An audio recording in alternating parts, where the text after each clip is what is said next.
ఒక దైవికమైన పార్ట్నర్లో ఉండవలసిన లక్షణాలు ఏంటి? దైవికమైన పార్ట్నర్ మనకు రావాలంటే ఏం చేయాలి? The first and most important thing is prayer.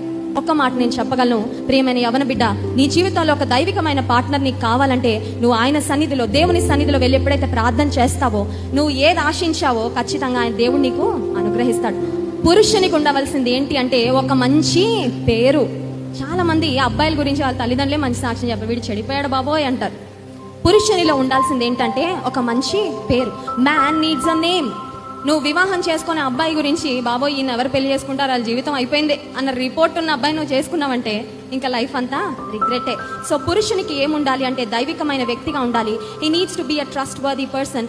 Women has a heart and man has a name. పురుషునిలో ఉండవలసింది ఒక మంచి పేరు. ఒక దైవికమైన పురుషునిలో, దైవికమైన స్త్రీకి ఒక దయగలిగిన హృదయం, నిస్వార్థమైన హృదయం. So women has a heart.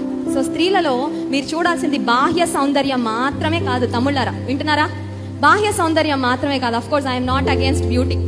స్త్రీలందరూ చక్కగా అందంగా ఉండాలనుకుంటారు, మంచిదే. కానీ అది ఒక్కటే ప్రాముఖ్యమైన అంశము కానే కాదు. గాడ్లీ వైఫ్ కు ఉండాల్సిన క్వాలిటీస్ కూడా సామెతలు 31వ అధ్యాయంలో ఉన్నాయి. దైవికమైన ఒక పురుషునికి, ఒక లైఫ్ పార్ట్నర్ గా ఉండే వ్యక్తికి ఉండవలసిన qualities.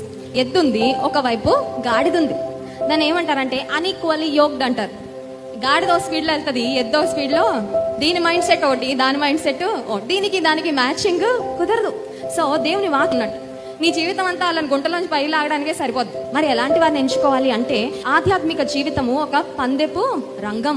It is like a race that we are running forward to receive the prize. దేవుడు మనకిచ్చే బహుమానం కొరకు గురి వైపుకే పరిగెడు. సో గురి వైపుకు పరిగెట్టేటప్పుడు నువ్వు ఎవరిని ఎంచుకోవాలంటే నీ వెనకాల ఉన్న వాళ్ళు కాదు. ఆధ్యాత్మికంగా నీకన్నా వెనకాల స్థితిలో ఉన్న వారిని, తక్కువ స్థితిలో ఉన్న వాళ్ళని ఎంచుకుంటే వాళ్ళు నిన్ను వెనక్కి లాగేస్తారు.